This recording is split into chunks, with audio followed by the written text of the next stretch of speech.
a good measure of the impact of the battery day of Tesla and its importance is how long it keeps me interested. And I have to say, it's still very, very fresh in my head.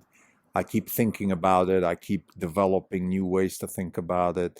And I think that is a good sign for the impact of this situation for Tesla and the upside that the stock delivers. This is the Not Even Wrong podcast. It's September 24th, 2020. This is Krim Delco. For the day, the fund is up 4.5%. The market is up 30 basis points. For the year, the fund is up 175%. The market is up 0.5%. There are three books that I think are key for wealth creation: 0 to 1, The Innovation Stack, and The Innovator's Dilemma. I want to look at Tesla's battery day through the lens of those three books and then conclude how impactful we believe Tesla is as an investment and as a company. It is a generational company, and those books are a good intellectual framework to think about it. 0 to 1 by Peter Thiel. As Mark Andreessen said in his comment about the book, every entrepreneur has to read this book, period. I think every investor that thinks about wealth creation also has to read this book, period. The message of the book is you have to think vertically. Now, that means that first and foremost, you have to create new things. You have to change the future. And in order to do that, you have to start from zero and then build the one. You have to integrate vertically, think vertically. You have to build a bench which is vertical so everybody can help out on every part of the value chain. You have to think in terms of product, not sales. You have to be incremental. Don't try to change the world and then make leaps or hope for a scientific breakthrough. Be incremental. Let competition way behind you, because in order to generate wealth, it's not enough to create value. You have to keep that value also. That's unbelievably important. So those are some of the key messages of the book. There's a lot more here. Thiel is particularly obsessed with the monopoly side of things. And what he means with that is that you cannot let competition come after you. And I think this is one of the key takeaways of the battery day, which is, I think competition is not that competition was very close by any means, but I think that competition was almost ready to catch up. And Tesla, with this new battery technology, with this new architecture that is underlying the company, is just putting it's actually increasing the space between the competition and Tesla. So maybe competition was behind by 7 years, and the gap now came to maybe 2 to 3 years. Let's say if you look at a Mach 3 or an ID 3 or 4 by Volkswagen, the Mach by Ford, some of the newer cars by Japanese or, by Korean or Chinese manufacturers, they're not that far behind anymore. They're probably a little bit better than the first Model S from 2012. They're still a couple of years behind the most recent, let's say, Model Y, and definitely way behind something like a modern Plaid Model S. But then we also have Lucid, of course, which has a very powerful car, although if you look at the price-value relationship, Tesla is still years ahead. But long story short, I think Tesla is keeping competition at bay by changing the architecture. And it is not just the battery technology, by the way, it is also the AI, which is key. So if I look at through the lens of 0 to 1 at Tesla, they're checking all the points. Also, one of the key ingredients of Thiel's advice or Thiel's recommendation is that you have to stay lean. And if you look at the targets that Drew Balino, the SVP of Powertrain and Battery Technology, set out, he wants to lower the cost of battery kilowatt hour, dollar per kilowatt hour. He wants to increase the range, and he wants to lower the capital cost per gigawatt hour. So all these points are within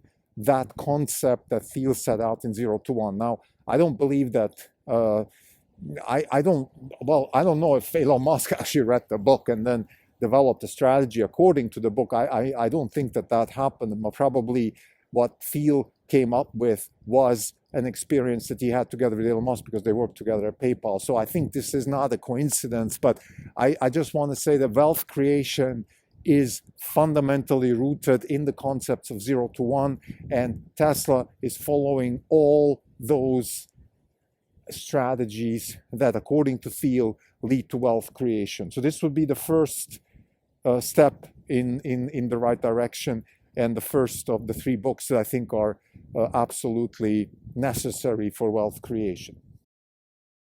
Point in Thiel's concept of 0 to 1 is the necessity to be a monopoly. Now, I don't think that Tesla is out there trying to be a monopoly a la Rockefeller, in a sense that they're, let's say, buying everybody up and forcing people to only deliver to them. This is not a predatory monopoly.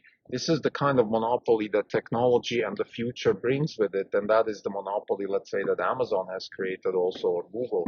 That is just simply, if you build an architecture which becomes the market, then you are by definition the leader in that market, and the others scramble to catch up, and it's very, very difficult, and therefore you're a monopoly. And this leads me to the second book, The Innovation Stack.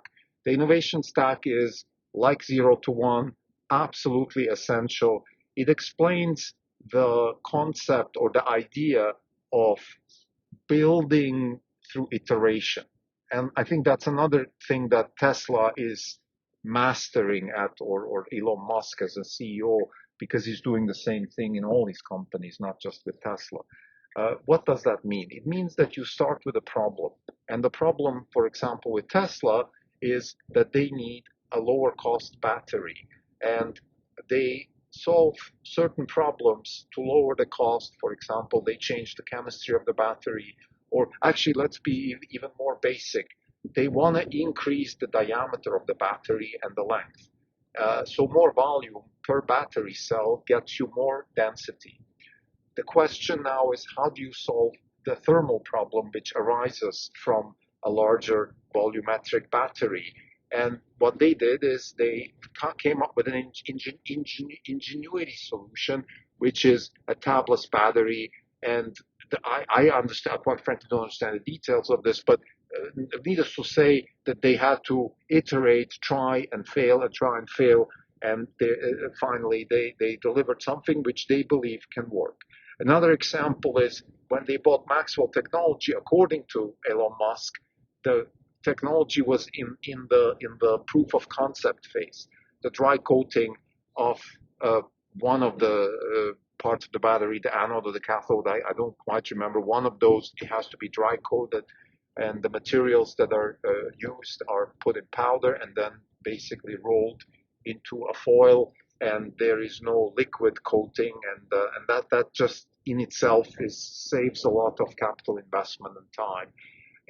Again, here, according to Musk and Ballino, they had to iterate. Since they bought Maxwell, they had 4 iterations already. That means they changed the machines 4 times, and they are at the cusp of having a scalable solution. The innovation stack would say that, look, you have solved this problem, now you've created new problems. For example, the manufacturing side is solved, now you have to integrate into the battery. Maybe because you have dry coating, you have other problems you have to solve. And you just keep going on. You iterate, you solve, you iterate, you solve. The powerful thing about this is, first of all, this iteration allows you to eventually come up with a really workable solution. It's not a one-shot Hail Mary. It's a way to progress that I think humans just are much better at, which is this try and error iteration type progress. It just works better for humans. It's not necessarily. I think if you went back to first principles or some let's say Stephen Wolfram type computational model of the world type thing, and you looked at why is iteration better than a one-shot, Stephen Wolfram would say, well, the thing is, to get from A to B, you have to go through different paths, and it's just very difficult to find the shortest path, and therefore you have to keep trying and trying and trying. And if you try enough, and if you keep the cost of trying low enough, you will eventually get from A to B. This is a more conceptual way to explain the same thing. which is what we've been saying in this podcast several times before. We believe the disruption is directly related to the cost of iteration, in a sense that the lower the cost of iteration, the higher the rate of disruption. In other words, if you can iterate more and you don't have to pay for it too much, that means that the cost of that iteration is not too high, then you have a good chance to disrupt something. So the innovation stack, again, it's for us an absolutely key book. Any company that we consider investing in has to have a flavor of the innovation stack. And Tesla not just has a flavor, I think Tesla is almost even more extreme than Square, which was the company that the innovation stack book was formulated after. Finally, the third book, The Innovator's Dilemma. I mean, I would say that's kind of like the Bible. The Innovator's Dilemma was written in the 90s, so way before Musk came up and all these disruptive technologies that we have today were conceptualized. And it says a really powerful thing. The Innovator's Dilemma says that companies that have the potential to be disruptors typically start in a market that is either non-existent or is very low end. So the incumbents don't really care. And that's actually why the incumbents even let them get to that point to be able to disrupt them.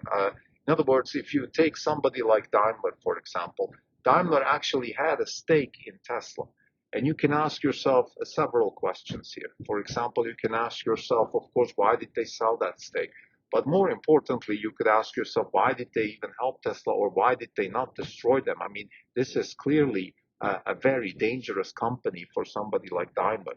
And the answer is in Innovator's Dilemma. The book explains it. If you just go through the mechanics of a normal, sophisticated, incumbent, large corporation, you will see that the top management there is absolutely laser focused on their core business. And the core business, let's say in the case of Daimler, is to build ICE cars, luxury ICE cars. Now, if somebody comes up with a new market, and let's call that market luxury electric vehicles, that is just not something that anybody in the Daimler universe was concerned about, because they weren't really competing with them. They weren't it just wasn't on the radar. So why would you care? And you just keep doing your thing. And yeah, there's this little company in California doing, in those days, the Roadster. Who cares? The point here is that you just don't care. And this, for us investors, it's a very interesting topic because it helps us understand what real disruption really looks like. Real disruption starts, of course, like we said, with the company and the 0 to 1 concept and the innovation stack and all these things. But there also has to be a competitive response that is in line with Clayton Christensen's concept of the innovator's dilemma. So we also want to see this sort of nonchalant, I don't care type attitude of the incumbents. In other words, if we don't see that, so if we see fierce competition, fierce resistance by incumbents almost on day one, then that is not disruption. Then that is something else. And I mean, I can tell you other examples of disruption. For example, the fracking industry in the US, when they came up with fracking gas and oil, we happened to be, I think it was in the, let's say, 2012 timeframe. We went on a business trip to Russia. We visited Gazprom, and we spoke with them about the frackers. And the answer was, we don't care. So I just want to give an example, something way out of Silicon Valley, where disruption was taking place because the incumbents just didn't care. They didn't feel the need to be either destroying that industry or trying to mimic them, because they thought, look, this is a low-end type, high capital intensive, who knows if it's going to work, etc. And in the end, the answer was, like in many other disruptive technologies, well, guess what? Over time, the frackers became so powerful that they destroyed the gas market globally, not just in the US. And Gazprom, as an incumbent, is still suffering today from this dramatic change in the market. So the innovator's dilemma is a very important indicator for us investors if we are looking at disruption, and Tesla has been the prime example of that. Now, if you spoke with, let's say, Clayton Christensen, he would say a few things that maybe might contradict our thesis. For example, he would say, well, in my, now I'm pretending to be Clayton Christensen, he would say, in my theory, the disruptors always start with a low price and then work themselves up market. And Tesla did the exact opposite. They came with a very high price with the Roadster and then went down market. So in that sense, it's not a classic disruptor. Well, my answer to that would be, listen, first of all, the high price of the Roadster, yes, was maybe it was high, but then when the Model S came to market, that was already a relatively low price for what came to market, which was almost a supercar. And therefore, you can't, if you really look at it from that perspective, it was already coming in below. Let's say the Model S was comparable to something like a Ferrari or Lamborghini in terms of performance, and the performance of the Model S was, like I said, very similar to those supercars, and therefore the price wasn't that high. So in that sense, Tesla was probably already looking at a lower price. Second, Tesla was starting at the cusp of creating a new market. And if you look at it from that perspective, you have to say, well, in that case, you can't really compare it to anything. Tesla was already building a luxury electric vehicle market, and like today has almost 100% market share. And therefore, the price almost was irrelevant because it was a new market. There was no demand for luxury electric vehicles because they didn't exist. And with Tesla, they came to market, and slowly but surely they started to dominate the transportation market.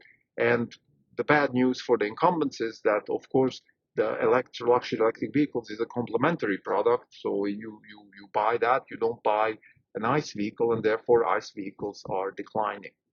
And this brings me back to Peter Thiel's fundamental thesis for wealth creation, which is you have to be a monopolist. Tesla is a monopolist, and by the way, is also very, very actively trying to stay a monopolist. And I think the battery day is an example of that, because with this new battery technology, they are putting themselves in a position to be way ahead of competition, years and years ahead of competition, and keep the monopoly of let's say, luxury electric vehicles or high performance electric vehicles. Because let's say if they have a $25,000 car, that's not going to be a luxury electric vehicle. That's still going to be a very high performance electric vehicle. And actually, even more importantly, it's going to be a very high tech electric vehicle. And in that segment, I think Tesla will keep its monopoly probably within 10 years or more. And that's how we think they can get to 4 to 5 trillion in market cap. Thank you.